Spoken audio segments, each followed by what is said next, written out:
ఈరోజు నా సందేశం యొక్క అంశము శ్రమలలో విశ్వాసి యొక్క స్పందన. సౌఖ్యకాలంలో మన స్పందన చాలా సౌకర్యవంతంగా ఉంటుంది. కొన్నిసార్లు సౌఖ్యకాలంలో దేవుని మర్చిపోయే పరిస్థితులు కూడా వస్తాయి. కానీ కష్టకాలంలో, శ్రమకాలంలో కొన్నిసార్లు మన విశ్వాసము చాలా పరీక్షించబడే పరిస్థితులు గుండా మనం వెళ్తూ ఉంటాం. ఒక దైవజనుడు ఏమంటాడంటే, కొన్నిసార్లు మనకి శ్రమ ఎందుకు వచ్చిందో మనకు అర్థం కాని పరిస్థితుల్లో ఆ స్థితిగతుల్లో మన విశ్వాసాన్ని కాపాడుకోవడం చాలా చాలా కష్టమని. ఆ మాటలు ఎగ్జాక్ట్గా నేను మీకు చదివి వినిపించాలని ఆశిస్తున్నాను. Meaningless suffering is hard to bear. కొన్నిసార్లు శ్రమ వచ్చినప్పుడు ఒకవేళ అది స్వయంకృతాపరాధం వలన కలిగింది అనే గ్రహింపు మనకు రాగానే అప్పుడు మనకు అర్థమవుతుంది ఏమనంటే, నేను చేసిన తప్పు వలన, నేను చేసిన పాప ఫలితాన్ని నేను పొందుతా ఉన్నా, లేదంటే నేను దేవుని వాక్యాన్ని తెలిసి కూడా వాక్యాన్ని ధిక్కరించడం ద్వారా శరీరాశలకు, లోకాశలకు, నేను నేత్రాశకు లోనై తప్పు చేశాను, అందుకనే ఈ శ్రమను, ఈ కష్టాన్ని అనుభవిస్తున్నానని కొన్నిసార్లు మనల్ని మనం సముదాయించుకోవడానికి, మనల్ని మనం హెచ్చరించుకోవడానికి ఒక అవకాశం ఉంటుంది. అయితే మీనింగ్లెస్ సఫరింగ్, కొన్నిసార్లు ఆత్మీయంగా దేవుడిలో చక్కగా సాగుతూ ఉంటాం, విశ్వాసంతో దేవుని వైపు చూస్తూ ముందుకు వెళ్తూ ఉంటాం. అలాంటి సమయంలో సడన్గా సఫరింగ్, శ్రమ వచ్చినప్పుడు meaningless suffering is hard to bear. If we see some reason for what we are going through, we can easily endure it. ఒకవేళ మనం వెళ్తున్న శ్రమ ఎందుకు వచ్చింది అని అర్థమైతే ఆ శ్రమను భరించడం సులభమేమో, కానీ pointless trouble is corrosive to our soul. ఆత్మను కొన్నిసార్లు ఒక తుప్పు పట్టినట్లుగా వేధించే ఇబ్బందికరమైన స్థితిలోకి నెట్టివేసే పరిస్థితి ఏంటంటే, ఎందుకు వచ్చింది శ్రమ అనేది అర్థం కానప్పుడు. దేవుని వాక్యంలో యోబు అనే దైవజనుడు ఎగ్జాక్ట్గా అటువంటి పరిస్థితులు గుండానే ఆయన ప్రయాణం చేశాడు. దేవుని వాక్యంలో మరి చాలా భయంకరమైన శ్రమ గుండా, నష్టం గుండా, కష్టం గుండా వెళ్ళిన భక్తులలో మరి యోబు భక్తుని గురించి ఖచ్చితంగా మనం మాట్లాడుకోవాలి. యోబు భక్తుని గురించి ఖచ్చితంగా మనం ప్రస్తావించాలి. శ్రమలో యోబు యొక్క స్పందన ఆత్మీయ జీవితంలో ఒకవేళ శ్రమ గుండా నీవు నేను వెళ్తున్నట్లయితే మనందరికీ కూడా ఒక మాదిరిగా ఖచ్చితంగా యోబు అనే దైవజనుడు నిలిచాడు. యోబు గ్రంథము 30వ అధ్యాయము 20వ వచనంలో శ్రమల గుండా వెళ్తున్నప్పుడు యోబు భక్తుడు ఇలా ఆక్రందించాడు. చూడండి, యోబు గ్రంథం 30వ అధ్యాయం 20-21 వచనాలు. నీకు మొరపెట్టుచున్నాను, అయితే నీవు ప్రత్యుత్తరమేమియూ ఇయ్యకున్నావు. నేను నిలుచుండగా నీవు నన్ను తేరి చూచుచున్నావు. నీవు మారిపోయి నా ఎడల కఠినుడవైతివి. నీ బాహుబలము చేత నన్ను హింసించుచున్నావు. నేను మొరపెడుతున్నానయ్యా, కానీ నాకు ప్రత్యుత్తరం ఏం రావట్లేదు. శ్రమలలో మొర ఏం పెడతామండి? శ్రమ నుండి విడిపించయ్యా అనే కదా మొరపెట్టేది. శ్రమ గుండా వెళ్ళే ప్రతి ఒక్కరూ చేసే ప్రార్థన అదే. శ్రమ నుండి విడిపించు, కష్టాన్ని తొలగించు, ఈ పరిస్థితుల నుండి నాకు గొప్ప విడుదల దయచే ప్రభా అని ప్రార్థన చేస్తాం. కానీ ఆ శ్రమ అలాగే కొనసాగుతున్నప్పుడు మనకేమనిపిస్తుందంటే, దేవుడు నన్ను పట్టించుకోవడం లేదు. చాలా మెత్తని హృదయం కలిగిన, దయగలిగిన, జాలి కలిగిన దేవుడు ఎందుకు నా విషయంలో కఠినంగా వ్యవహరిస్తున్నారు అని మనకు అర్థం కాదండి. యోబు జీవితంలో కూడా అటువంటి పరిస్థితి ఎదుర్కొన్నాడు. అందుకే యోబు ఆ ప్రార్థన చేస్తున్నాడు. నేను మొరపెట్టుచున్నాను, అయితే నీవు ప్రత్యుత్తరం ఏమీ ఇయ్యకున్నావు. నేను నిలుచుండగా నీవు నన్ను తేరి చూచున్నావు. నీవు మారిపోయి నా ఎడల కఠినుడవైతివి. దావీదు భక్తుడు కూడా 22వ కీర్తన 2వ వచనంలో ఇలాంటి ప్రార్థనే చేశాడు. చూడండి, 22వ కీర్తన 2వ వచనం. నా దేవా, పగలు నేను మొరపెట్టుచున్నాను, రాత్రి వేళను నేను మౌనముగా ఉండుటలేదు, అయినను నీవు నాకు ఉత్తరమియ్యకున్నావు. పగలు రాత్రి మొరపెడుతున్నాడంటే గొప్ప శ్రమ గుండా దావీదు భక్తుడు తన జీవితంలో వెళ్ళాడు. He has gone through huge pain and suffering. సౌలు రాజు అతన్ని తరుముతూ ఉన్నప్పుడు ప్రాణ భయంతో తన ప్రాణాన్ని దక్కించుకోవాలని, కాపాడుకోవాలని దావీదు పడిన ప్రయాస ఇంత అంత కాదండి. దివారాత్రములు, దేవా పగలు రాత్రి మొరపెట్టుకుంటానే ఉన్నాను, కానీ నీవు నాకు ఉత్తరం ఇవ్వడం లేదు. కొన్నిసార్లు దేవుడు మన ప్రార్థనకు జవాబు ఇవ్వడం లేదు అనే ఆ భావన మనకు వచ్చినప్పుడు అది చాలా బాధిస్తుందండి. ప్రేమ కలిగిన దేవుడు ఎందుకు స్పందించట్లేదు? నిజముగా మొరపెట్టి వారికి సమీపంగా ఉంటానని వాగ్దానం చేసిన దేవుడు ఎందుకు స్పందించడం లేదు? ఇటువంటి పరిస్థితుల గుండా నేను ఎందుకు వెళ్తున్నాను, ఎంతకాలం వెళ్ళాలి అనే ప్రశ్న ఖచ్చితంగా మన మనసులో వస్తూ ఉంటుంది. అయితే ఈరోజు యోబు భక్తుని యొక్క జీవితంలో నుండి యోబు తన భార్య ఇద్దరి మీదకి, అంటే యోబు యొక్క కుటుంబం మీదకి ఒక గొప్ప శ్రమ వచ్చిందండి. శ్రమ అని అనడం కన్నా series of troubles, series of losses. ఒక నష్టం కాదు, ఒక కష్టం కాదు, ఒక్క దాని తర్వాత ఒకటి అన్నట్లుగా వారి జీవితంలో నష్టాన్ని వారు పొందుకున్నప్పుడు ఆశ్చర్యకరమైన విషయం ఏంటంటే యోబు యొక్క స్పందన, అలాగే యోబు భార్య యొక్క స్పందన కంప్లీట్ ఆపోజిట్గా మనం గమనిస్తాం. Their response to suffering was very different. వారిద్దరు కూడా చాలా వ్యత్యాసంగా శ్రమలో స్పందించినట్లుగా దేవుని వాక్యంలో మనం గమనిస్తాం. ప్రియమైన దేవుని బిడ్లారా, ఒకవేళ నీవు విశ్వాసంలో నీ కుటుంబంలో నీవు బలమైన స్త్రీవైతే దేవుడు నీకిచ్చిన బాధ్యత ఏంటంటే నీ జీవిత భాగస్వామిని, నీ భర్తను ప్రభు కొరకు నువ్వు ప్రభావితం చేయాలి. You must definitely have a godly impact and influence on your husband. నా భక్తి ఏదో నా వరకే పెట్టుకుంటానండి అంటే కుదరదు. మా దగ్గరికి చాలా జంటలు వస్తూ ఉంటారు. కొంతమంది భర్తలు వారి భార్యల గురించి చాలా మంచి సాక్ష్యం ఇస్తారు. నా భార్య ప్రార్థన వలన, నా భార్య యొక్క ఓర్పు వలన, నా భార్య యొక్క మరి విశ్వాస జీవితం వలన ఈరోజు నేను ఇలా ఉన్నానండి, దేవునిలోకి వచ్చాను అని కొంతమంది భర్తలు చెప్తా ఉంటే నిజంగా నాకు చాలా సంతోషం అనిపిస్తుందండి. ఒకవేళ నీవు విశ్వాసంలో బలహీనమైన స్థితిలో ఉంటే నీకన్నా నీ భర్త విశ్వాసంలో గొప్పవాడైతే, if your husband is a man of faith, if your husband is a godly man, దేవుని వెంబడించి అనుసరించే ప్రేమించే వ్యక్తిగా నీ భర్త ఉంటే నీ భర్తని చూసి నువ్వు ఎదగాలి దేవునిలో, నీ భర్తని చూసి నువ్వు ప్రభావితం చెందాలి. కానీ దురదృష్టకరమైన విషయం ఏంటంటే యోబు యొక్క భార్య భక్తిపరుడైన భర్తను దేవుడు ఆమెకు ఒక గొప్ప గిఫ్ట్గా ఆమె జీవితంలో ఇచ్చినప్పటికీ భర్త యొక్క విశ్వాసము, భర్త యొక్క ప్రార్థన జీవితము, భర్త యొక్క మరి ఆత్మీయమైన స్థితిగతులు ఆమె పెద్దగా పునికి పుచ్చుకోలేదని శ్రమలో యోబు భార్య యొక్క స్పందనను బట్టి మనం అర్థం చేసుకోవచ్చు. వీరిద్దరు కూడా చాలా వ్యత్యాసమైన రీతిలో స్పందించారు. ఇప్పుడు యోబు జీవితంలో వచ్చిన నష్టం ఏంటి అని ఒక్కసారి మనం ఆలోచన చేస్తే, యోబు జీవితంలో తన ఆస్తి అంతా కూడా నష్టపోయాడు. ఆ కాలంలో ఆస్తిని డబ్బు రూపంలో ఒక ధన నష్టము అని చెప్పలేము. ఎందుకంటే ఆ కాలంలో మరి వారికి ఉండే పశు సంపదే ఆస్తిగా మరి వారు కలిగి ఉండేవారు.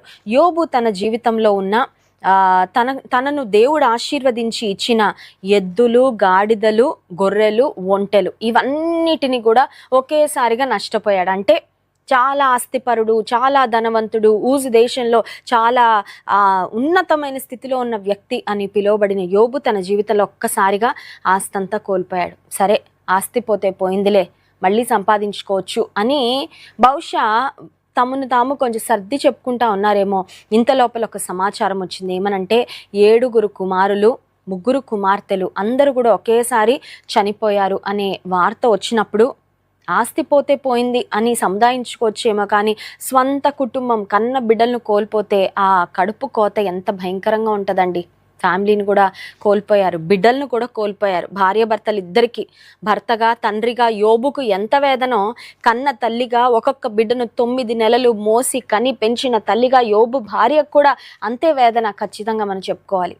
సరే, ఇక యోబు స్థితి గురించి ఆలోచన చేస్తే ఆస్తి పోయింది, బిడ్డలను కోల్పోయాడు, పోనీ వారైనా ఆరోగ్యంగా ఉన్నారా అని మనం ఆలోచన చేస్తే యోబు గ్రంథం 2వ అధ్యాయంలో 7-8 వచనాలు ఒకసారి చదువుదాం. కాబట్టి అపవాది యెహోవా సన్నిధి నుండి బయలువెళ్ళి అరికాలు మొదలుకొని నడినెత్తి వరకు బాధగల కురుపులతో యోబును మొత్తెను.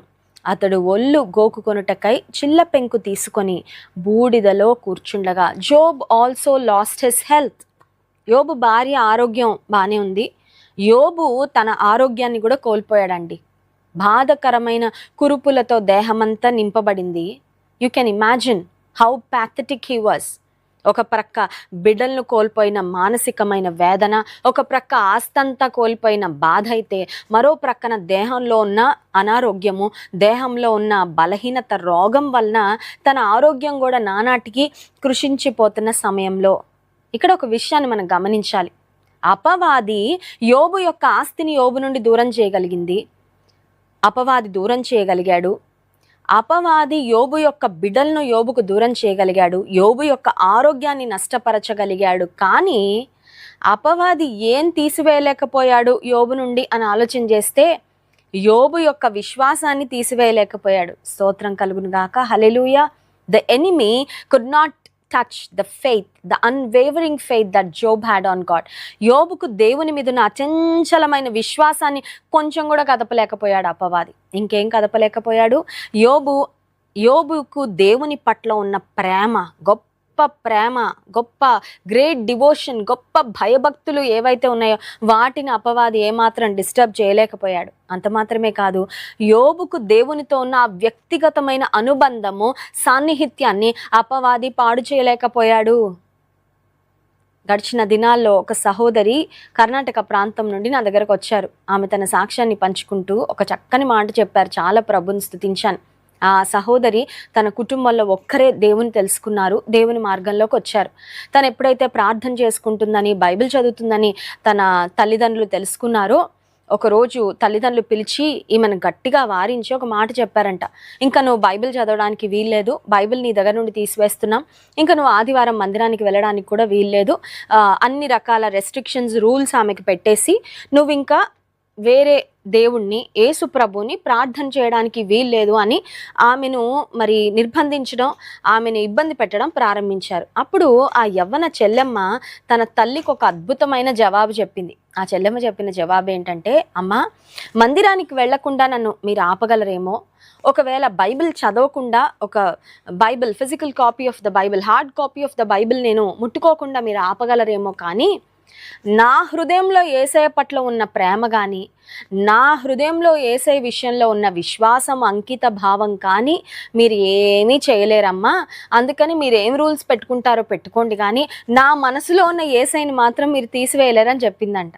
నిజంగా ఎంత చక్కని జవాబు కదా! ఎంత ధైర్యంతో, ఎంత స్పష్టతతో కూడిన జవాబు.